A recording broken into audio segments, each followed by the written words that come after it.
Hello one. आज की video में हम इंडियन पॉलिटी के मोस्ट इंपॉर्टेंट क्वेश्चन करेंगे और ये वीडियो इंपॉर्टेंट रहने वाली है एसएससी, एनडीए, सीडीएस और स्टेट लेवल के वेरियस एग्जामिनेशन के लिए। तो चलिए स्टार्ट करते हैं। पहला क्वेश्चन है, who is regarded as the father of the Indian constitution? And the right answer is doctor Bhimrao Ambedkar is known as father of Indian constitution.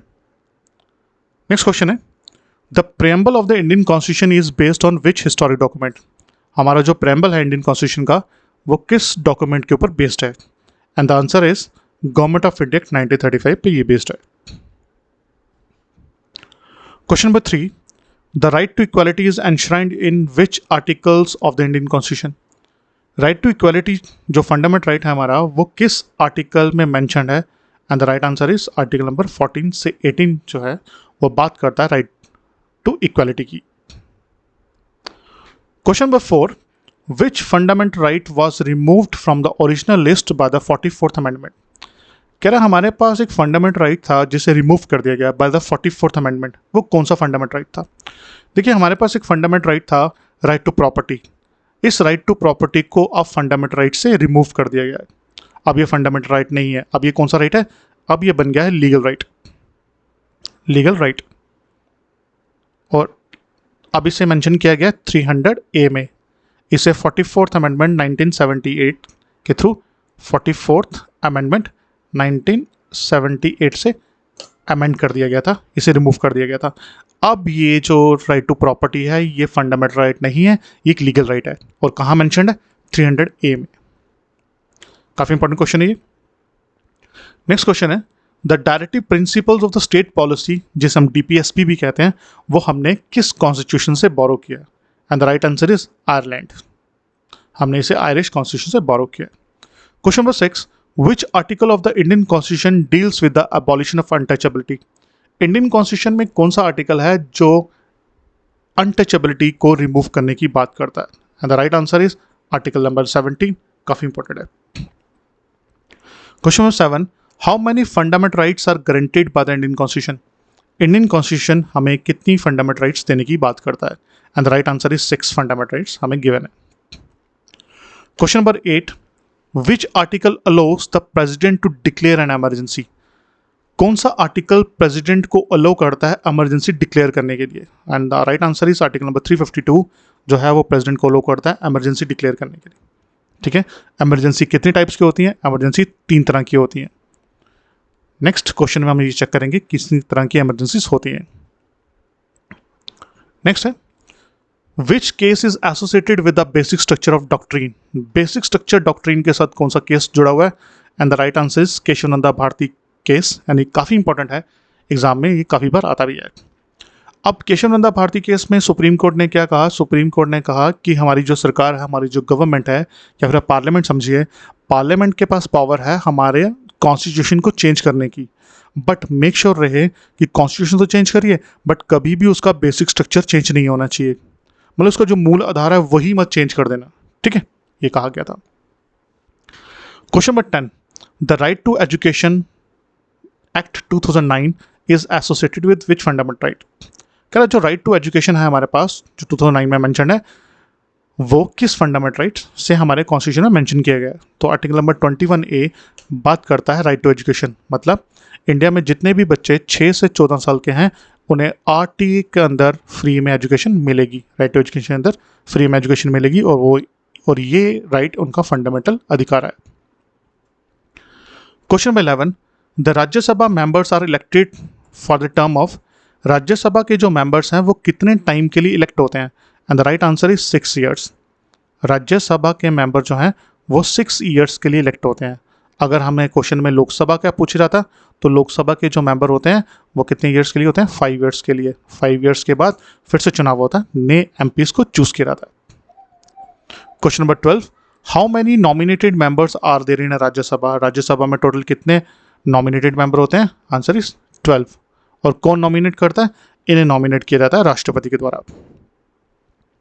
Question number 13, the maximum strength of the Lok Sabha as per the constitution is? And the right answer is 552। इसमें question है कि जो maximum strength है लोकसभा में constitution में जो भी mention है वो कितनी है? तो कॉन्स्टिट्यूशन जब हमारा बना था तो उसमें 552 की बात की गई थी कि 552 मैक्सिमम 552 ही एमपी जो हैं वो लोकसभा में बैठेंगे। बट अब क्या है, अगर मैं प्रेजेंट सिचुएशन की बात करता हूँ तो अब मैक्सिमम स्ट्रेंथ बन गया 550। ये मैक्सिमम स्ट्रेंथ रहेगी। जो दो लोग हैं जो अब हटा दिए गए हैं ये थे एंग्लो इंडियंस, इनको पहले यहाँ पे रिजर्वेशन थी तो एंग्लो इंडियंस को अब रिमूव कर दिया गया है। तो अब एंग्लो इंडियंस के लिए कोई भी पहले नॉमिनेशन करके वो आते थे, अब इनको रिमूव कर दिया गया, अब ऐसा कुछ नहीं है। Question 14, the first speaker of the Lok Sabha was, तो पहले स्पीकर कौन थे लोकसभा के? राइट आंसर है GV Mavalankar. Question 15, the supreme court of India was establish in, supreme court of India कब बना था? 1950 में, याद रखिएगा। Question number 16, which amendment reduce the voting age from 21 to 18? हमारे देश में पहले वोटिंग एज 21 ईयर्स थी, मतलब जो भी 21 ईयर्स का ओल्ड पर्सन होगा वही वोटिंग करवाएगा, बट इसे रिमूव कर दिया गया था by the 61st amendment. 61st amendment में से रिड्यूस करके 18 कर दिया गया, तो अब 18 ईयर्स जो पर्सन है वो वोटिंग कर सकता है। साथ में एक और आर्टिकल याद रखिएगा, आर्टिकल नंबर 326, ये भी काफ़ी इंपॉर्टेंट आर्टिकल है। ये आर्टिकल जो है it is associated with the elections of the Lok Sabha. ठीक है, article number 326 is associated with the elections of the Lok Sabha के साथ ये भी है। ये कई बार ये भी क्वेश्चन आता है कि जो हमारे इलेक्शंस होते हैं वो कौन सा आर्टिकल से रिलेटेड हैं, तो आर्टिकल नंबर 326, तो यहाँ पे मैंने मेंशन कर दिया 61st अमेंडमेंट 1988 में अमेंडमेंट हुई थी, जिसके थ्रू हमने क्या किया था, वोटिंग एज को रिड्यूस कर दिया। Question number 17, who administered the oath to the president of India? हमारे राष्ट्रपति को शपथ कौन दिलाता है? तो शपथ दिलाते हैं चीफ जस्टिस ऑफ इंडिया, जो सुप्रीम कोर्ट के सबसे बड़े जज हैं वो राष्ट्रपति को शपथ दिलाते हैं। Question number 18, the highest law officer in A state is state. अगर यहाँ पे ये जो स्टेट है, यहाँ पे स्टेट का मतलब क्या है, ये राज्य नहीं है, यह है देश। समटाइम्स हम कंट्री को स्टेट भी कहते हैं। तो यहाँ पे पूछा गया है कि किसी भी कंट्री का सबसे हाईएस्ट लॉ ऑफिसर कौन होता है, तो उसका आंसर रहेगा अटॉर्नी जनरल। अगर क्वेश्चन में लिखा होता स्टेट की बात करती, राज्य की बात करते, तो एडवोकेट जनरल होता। ठीक है, तो आप क्वेश्चन को दोनों तरह से देख सकते हैं। अगर वो पूछता highest law officer in country, मान लेते हैं यहाँ पे highest law officer in country लिखा है, तो आप उसे अटॉर्नी जनरल बोलेंगे। अगर highest law officer in a particular state की बात होती तो एडवोकेट जनरल रहेगा। ये होता क्या है बेसिकली, ये एक वकील होता है, सरकारी वकील, जो सरकार को डिफेंड करता है सुप्रीम कोर्ट या हाई कोर्ट में। ठीक है, the first constitutional amendment act was passed in, पहला कॉन्स्टिट्यूशन अमेंडमेंट एक्ट कब पास हुआ था? 1950s में। Question number 20, the anti defection law was introduced by the which amendment? Anti defection law जो है वो इंट्रोड्यूस किया गया था बाय द 52nd अमेंडमेंट, 1985 में ये लाया गया था। Question 21, the Panchayati Raj system was introduced by which amendment? काफ़ी इंपॉर्टेंट है, पंचायती राज सिस्टम इंट्रोड्यूस किया गया था इंडिया में बाय द 73rd अमेंडमेंट 1992 से। काफ़ी इंपॉर्टेंट क्वेश्चन है ये। Question 22, which constitutional amendment made right to education a fundamental right? किस अमेंडमेंट के थ्रू हमने राइट टू एजुकेशन है वो फंडामेंटल राइट में ऐड किया गया? बाय द 86th अमेंडमेंट के बाद इसे ऐड किया गया।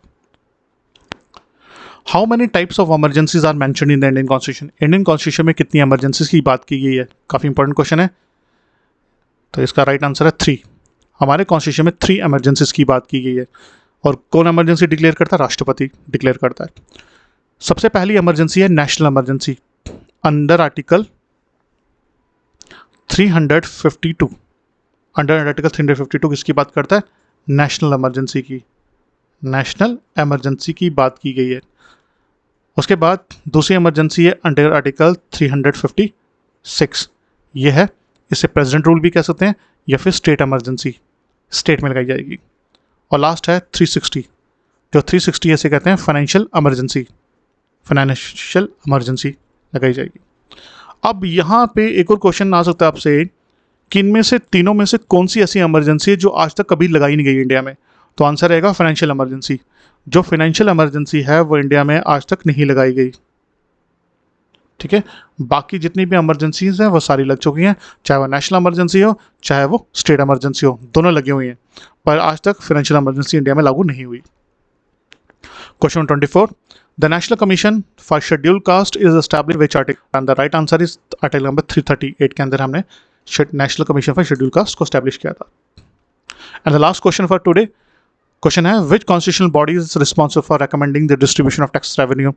इंडिया में कौन सी कॉन्स्टिट्यूशनल बॉडी है जो टैक्स रेवेन्यू की डिस्ट्रीब्यूशन की बात करती है? And the right answer is finance commission. तो ये थे कुछ क्वेश्चन जो पॉलिटिकल साइंस के रिलेटेड थे. नेक्स्ट वीडियो में हम और पॉलिटिकल साइंस के क्वेश्चन करेंगे. अगर आपको कोई भी डाउट हो तो प्लीज़ कमेंट बॉक्स में मेंशन करिएगा. अगर आपको ये वीडियो अच्छी लगी तो प्लीज़ इसे लाइक करिए, शेयर करिए. Thank you.